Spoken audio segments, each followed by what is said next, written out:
See, I will be talking about holograms and photonic structures. See, I have been working in this area for the last 40 years. So all these long years, there will be some sort of a perspective change in seeing holograms. Actually, holograms, if I use the word hologram, it's a very narrow naming. So I started seeing it in a very wider perspective. So this presentation is in this direction. So our company, Light, actually I was with the government of Kerala for about 15 years. Then I thought of starting my own company, but I was not having sufficient money. So I got a lot of help from my old friends who were co-researchers at the University of Science and Technology. So that way only I initiated this company. This is already covered. So I will be talking about laser holography. Holograms and photonic structures base unique devices and functional materials delivering diverse functionality, various examples and our own innovations, and then we can go for the discussion. So these two slides are very important. See how we record a hologram. See, in order to record a hologram, you need a coherent light. So that will be interfering, and interference fringes will be formed, and you can keep a photographic plate or film there, so that the intensity modulation will be happening, and you will get a structure.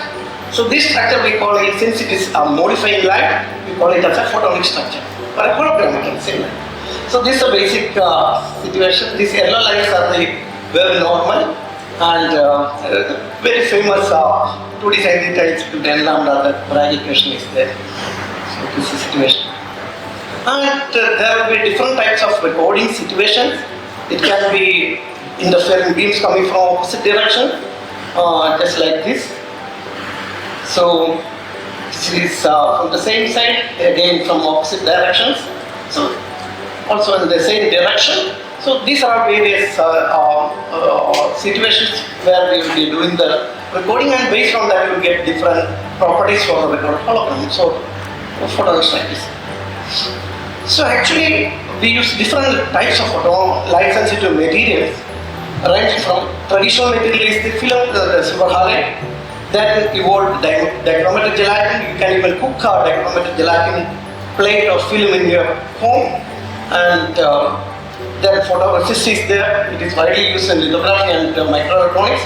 Then photopolymer, which is popularly known as silicon or photonics, and photothermorefractive glass, then nickel, even chromium. Various materials are used for recording such structures, and the functionalities those structures will deliver. We can do ultra real imaging, not the traditional imaging. The image will look really ultra realistic. Then light coupling, light processing, precision non-discrete testing, then vibration analysis, many things you will be able to do that. These are all some of the materials. This is dichromatic gelatin, photoresist, and photopolymer. All these we prepared at our company. And creating photonic structures, actually, there are really like fields with the whole information. So, see here the thing is that you are not just recording the intensity information, you are recording the total information.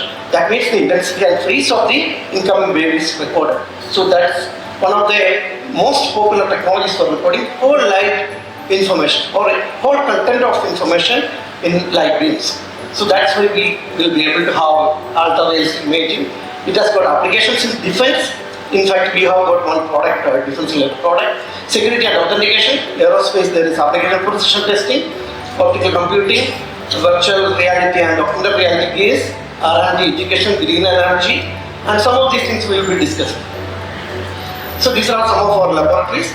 So depending upon the nature of the photonic structure we want to record, we'll have to choose the laser and the recording material. So this is our red lab. We have got two red labs, one green lab and one blue lab.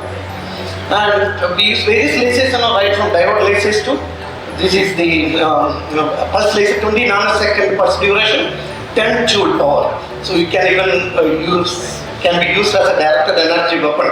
So it will blow a hole in even a metal. This is a British laser. So this is the basic recording scheme. You have the coherent light coming, and it is split into two portions. One portion is directly falling on the plate, and this is a subject, and it will scatter, and one line is missing. The light will fall, the signal light will fall on the plate, and you will get the photonic structure recorded. These are some of the ultra-realistic images, photographs of the ultra-realistic images we recorded. This is in silver highlight. This is the best portrait of APJ Abdul Kalam, the earlier president of India. I got a chance to record that. This event happening in 20 nanoseconds. You drop a coin and you capture that event. And this is also a portrait hologram. This is an holographic display hologram. So this is we created, actually Ajith created that. You listen to its fruit. So this creating a white laser within plots. You use three basic green laser and red laser and a blue laser, and you create a white laser, and true color imaging you can do by using this. All these are now direct applications of photonic structures, and it has got creative applications also. This is not our image. This is an image we have taken from MIT museum. You have space, color, and three-dimensionality and color. You can go for creative structures.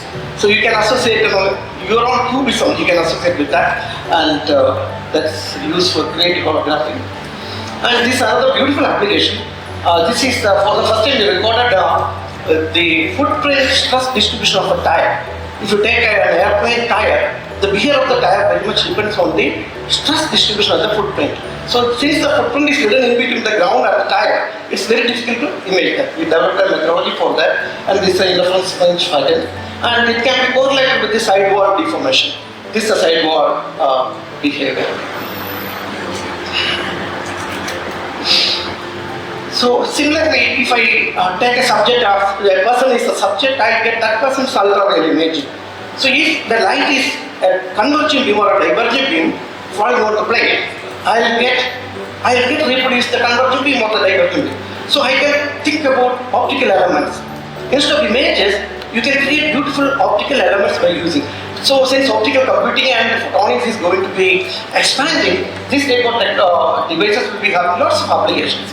So these are thin holograms or thin photonic structures. We will be discussing about volume photonic structures also. So this is actually the 10 nanometer filter we developed for the BRFST, Board of Fusion Research, Fusion Science and Research. There is an IPR, there is a project, and you can see that 10 nanometer filtered out of this. And these materials are actually commercially available. We made that. And this is a very interesting technology we developed. That's a weapon aiming device. So if you want to aim a rifle, you have to align it properly with the target. So how to do that? You can use an iron sight. You can go in line with the target. But there are other sights called the laser sight, red dot sights, and traditional. But all these sights are having one deficiency. If you want to go for more accuracy, you have to look through a narrower tube. More accuracy means narrower tube. That means when your soldiers are in the close quarter battle, you are directly fighting with the enemy. So you close one eye and look through a narrow tube, you will be in risk. You won't be able to track multiple moving enemies. So this actually holographic photo, this type of sight will be having lots of applications, and you can, if the target, the reticle comes from a distance of 100 meters, and that means that your weapon is gaining a virtual length of 100 meters, and that will add to the accuracy. And since there is no parallax or minimum parallax, you can shoot with both the eyes open. So all this sight is called, the world's one of the best weapon sight with high efficiency. We work with the DRDO Defense Research Development Organization and develop this thing. So these are the benefits of our innovation, and it has got increased accuracy, higher low light visibility, longer battery life because of the higher diffraction efficiency of the photonic structure, and higher durability because there is no printout. Printout means if you put traditional holographic elements under harsh sunlight, it will become brown. That means the visibility will be affected. So this was addressed. So this is another point. This is another what we did. That is a large format holographic lens for solar concentrator. We know that the efficiency of ordinary solar cells, one cell solar cell, it is about 20 or 18 Okay, conversion efficiency 18%. In field level, you get about 12 to 14. But here, if you go for higher efficiency multi-junction cells, you can reach efficiency up to 45% or even more than that. So you have to spectrally split and concentrate and couple the solar radiation coming. So holographic elements can do that.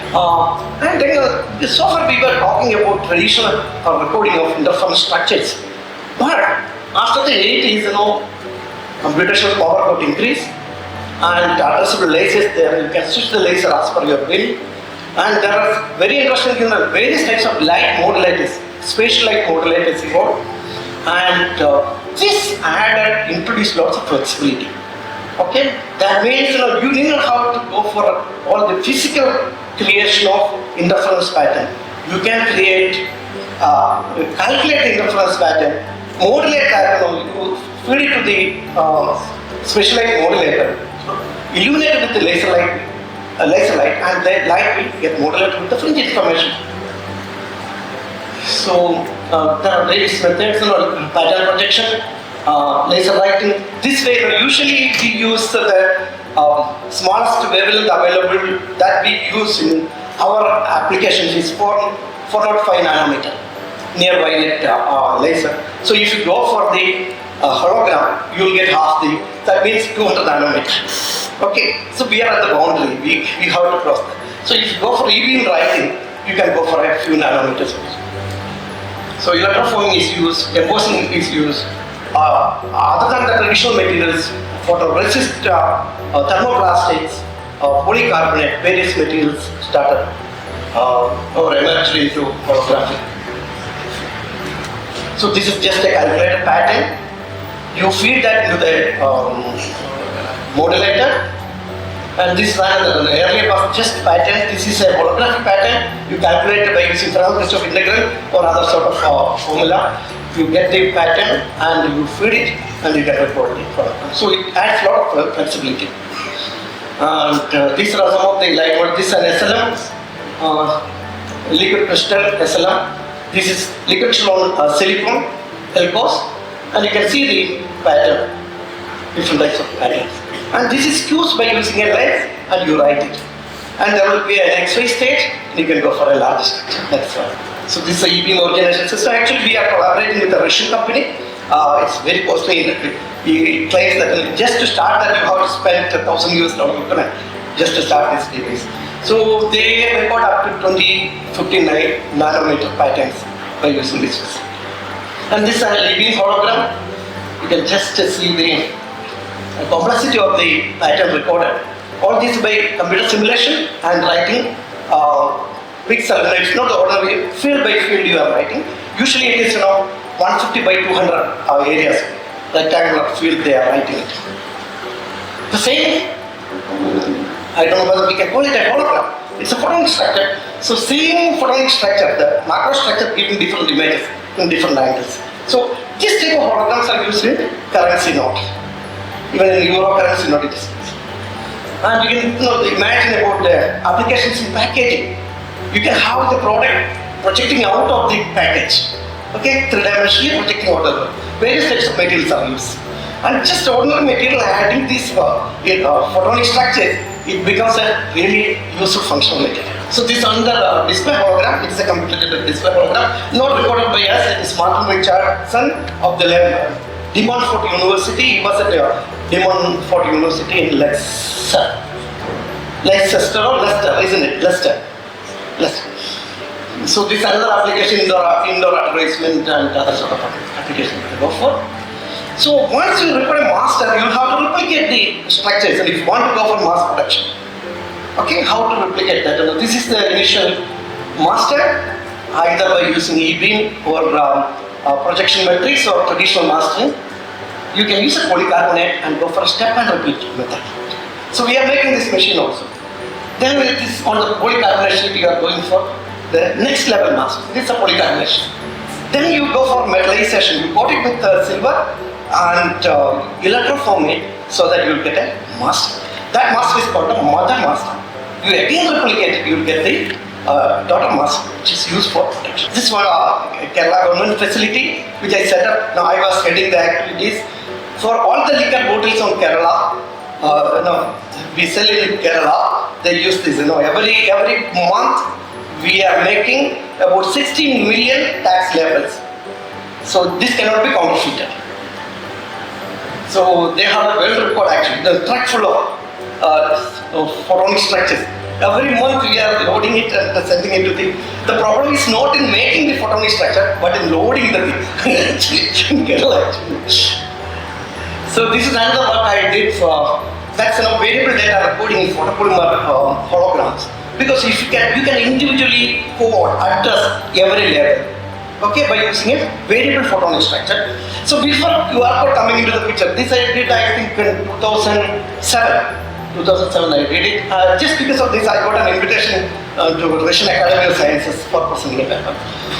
So this is a setup, the actual practical setup. So this is a recent innovation. We all know about holograms used on currency note. If you take euro note, pound, every currency note you can see a hologram. But there is a deficiency. This hologram is a very complex structure. How to authenticate that? It's very difficult to verify whether it is original because it's so complex. And machine buildability of holograms is also very tedious. If you go for an AFM or such, it will take several hours to record the whole area. So it is not practically feasible. So we introduced a new technology that is random structures, random photonic structures. Every currency note will be having or the product will be having a random photonic structure which will be recorded in 3 different languages. You will have 3 different images, color images. And this database will be used to verify, authenticate it. You can even use a mobile phone to verify it. And we got this patent award recently. So this considered as a very high security feature for bank numbers.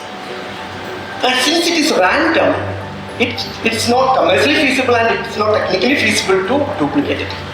Because if I have got a 500 euro note and there's a security hologram, and if I go for a look-alike hologram, if anything basic assumption in anti-counterfeiting technology, anything manipulated can be counterfeited. Okay, so if I go for making a look-alike hologram of 500 note equivalent, I can go for and I can make it and apply it on the currency note. Who is going to verify it? And even if it is verified, it is very difficult. But in this case, it is not feasible to duplicate it. So every note will have different configuration. Pardon? Every hologram will have different photonic structure. And that weapon sight technology we got Lockheed Martin Innovation Gold Medal, and now we have a startup in IIT Kanpur. We are going for the commercialization. This is the second gold medal we got. It's a national award, what is called national ID device. You can use these photonic structures and holographic structures, and it's a fully metallic card. It uses face and body, so it is very difficult to counterfeit. This got second gold medal. So it can be used for national IDs, digital passport, net free storage for health card, fully optical, fully photonic ID card, and you can even make it hybrid card. On the other side, you can have the traditional card also. Is that your What? Is that your I was looking. I am looking very angry. It happened about how many years back? Some 10 years, more than 10 years back. So this is the new development, volume recording. You are aware about fiber Bragg gratings. Actually, it is a photonic structure. So then free space diffracting elements like volume Bragg gratings, Dr. Lebow's invention, Optigrate, a US company. Most of the races, there is a big demand for fiber Bragg gratings nowadays. So we did some work, elementary work funded by the Department of Electronics, development of this we did in Center for Development of Imaging Technology. And Bandcap materials, photonic crystals. So you can use various technologies, but you can use holographic laser exposure also to create holographic photonic crystal so that you can have a band gap material. And this is some on two-dimensional photonic crystal and the diffraction power spectrum of we recorded various photonic crystals. And nature is having various types of photonic structures. So I don't know whether you can consider it as it's a very random structure. So as you can further, it is not diffracting any light in a directional manner, random manner. Okay, and this is because further, it is diffracting light in a selective manner. And if you zoom in, this is an AFM image or electron microscope image, pseudo color. So you can see the diffraction, diffracting structures, natural photonic structures. It's an artificial or human-made photonic structure. You can see the similarities. This is the AFM image of that. So laser holography has evolved a lot during the past decades, 40 years or more. And holography is now not just record laser interference pattern, but create photonic structures. Okay, and functional material. Each hologram can be considered as a functional material delivering lots of functionalities that diffract light to have a world of applications. So we say that we are not just we are sculpting photonic structures and we sculpt light. That's what we are doing. When we say that we are on Mother Nature's footprint, Mother Nature's trail. So that is it. So we got various funding for all this work. I didn't go into the details of this every work. We got it from DST, Department of Science and Technology, Biotechnology, Department of Electronics, Department of Scientific and Industrial Research, then DRFS Fusion Research, DRDO, State Committee for Science and Environment, CEFIPRA-FUNDED Institute of Biomedical Science and Technology, and all funded by Kerala government and all the friends who invested in my company. Long live India and France friendship.